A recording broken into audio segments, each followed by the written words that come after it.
एक बार श्री किशोरी जी अपनी सखियों के साथ खेल रही थी, मिट्टी लेके मिट्टी के लड्डू बना रही थी। उसी समय वहां गए दुर्वासा ऋषि, क्योंकि सुना था ब्रह्मांड नायिका ब्रज में अवतार हुआ है, तो दर्शन करने आए थे। प्रणाम किया।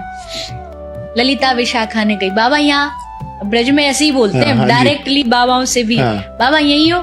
तो दुर्वासा ऋषि आए, बोले हमारी किशोरी जी ने लड्डू बनाए, खाएगो? तो बाबा बोले लड्डू, हाँ लाओ। बाबा सोचे कोई बढ़िया लड्डू होंगे, लाए तो मिट्टी के लड्डू। दुर्वासा ऋषि को थोड़ा तो हुआ, मिट्टी के लड्डू कैसे खा लूं, ले बाबा खा ले। तो उन्होंने बड़े डरते हुए लिया और सोचा थोड़ा इज्जत रह जाए, लाज रह जाए, थोड़ा सा लड्डू लेके मुंह में डाला और जैसे डाला, आहा, मतलब कभी जीवन में ऐसा कुछ खाया पाया नहीं उन्होंने, आनंद में भर गए और आशीर्वाद लिया, लाली तेरे हाथ में अन्नपूर्णा है, जो तेरे हाथ का बना भोजन पाएगा उसकी लंबी दीर्घायु होगी। अब ये बात पूरे ब्रज में फैल गई कि राधा रानी के हाथ से जो पाएगा उसकी दीर्घायु होगी। ये बात यशोदा मैया को पता लगी। मैया बोली अब तो मैं अपने लाला को एक ही हाथ को खिलाऊंगी ताकि मेरी लाला की लंबी उम्र हो। तो बुलाया, न्योता भेजा, श्री जी आई।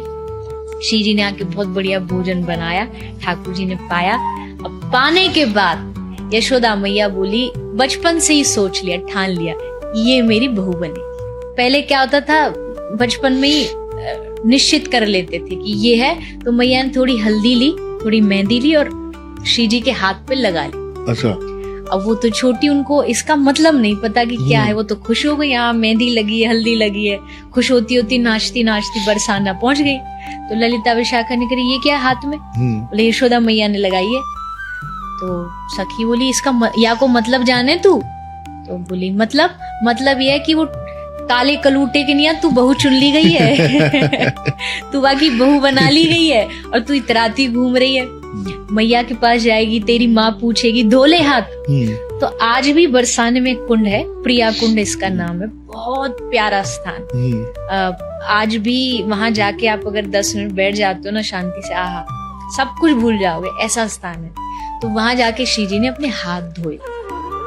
वो पूरा जल जो है वो मेहंदी और हल्दी के कारण पीला उसका रंग पानी का, तो ब्रज भाषा में आज भी उसको पीली पोखर बोलते हैं। अच्छा।